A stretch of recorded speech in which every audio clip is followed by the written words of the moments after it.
Well, everyone, it's time for us to go and take a look at the iPhone 5S and see if this particular phone is still worth buying in the middle part of 2024. Now, I will tell every single person to not buy a phone like this anymore. It really doesn't make any sense to. You are much better off purchasing a device that's still supported with software. This thing has been outdated for so many years now, and it just doesn't make any sense to buy a phone like this. And I really don't think most people are purchasing devices like this, but even if you are thinking about it, please don't. On the exterior, the iPhone 5S in some ways is still kind of like an interesting phone to look at. When you look at a device like an iPhone 5S, you can clearly tell that this particular device is a little bit older. It was one of the last iPhones Apple made with a 4-inch display. That was the main flagship. They made the SE one after this, but this was really one of the last ones they made that looked like this for the most part. You were getting that 4-inch IPS LCD panel on the front, a little bit of bezel throughout, and then you were getting that Touch ID sensor on the front. This was the first iPhone to bring that Touch ID sensor, which was actually in and of itself a very crazy thing. The fact that this iPhone was giving you that type of capability, it was still giving you the front-facing camera, and overall, in a lot of ways, it still feels like a pretty premium device.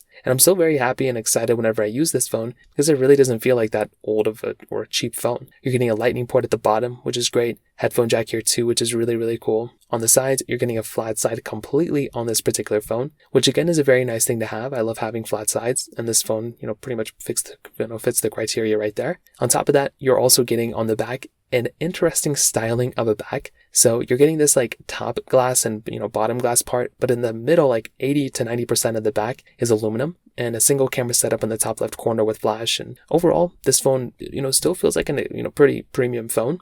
But there's a few things to keep in mind. One, this device pretty much is not giving you any wireless charging, no IP certification, nothing crazy, no OLED display, no 90 or 120 hertz here. It's a pretty basic type of phone. There's no USB-C either. There's a lot of phones have nowadays that this phone is basically missing out on. So this in and of itself, once again, is another very big thing to kind of keep in mind there. In terms of software updates, this phone is not really getting any more software updates. From my earlier review of this thing to now, it has not gotten a single update. And I don't really think it's going to be getting any more. This thing stopped at iOS 12, and it did kind of get some updates here and there for the last couple of years. But I think for the last year, it's been kind of silent, or at least in the last several months. And that's just kind of what ends up happening. And that's pretty much the main reason why I would not recommend buying a phone like this, is because it is kind of severely outdated. Getting phones like this are great and everything, but it just doesn't really make a lot of sense to go and pick up, because, these devices are just so outdated with software, it just doesn't really make a lot of sense to go and buy them. Now, on top of that, with this type of phone, you're also getting the Apple A7 chip inside of it, which is fairly outdated, with basically 1 gigabyte of RAM. So once again, with that type of performance inside of it,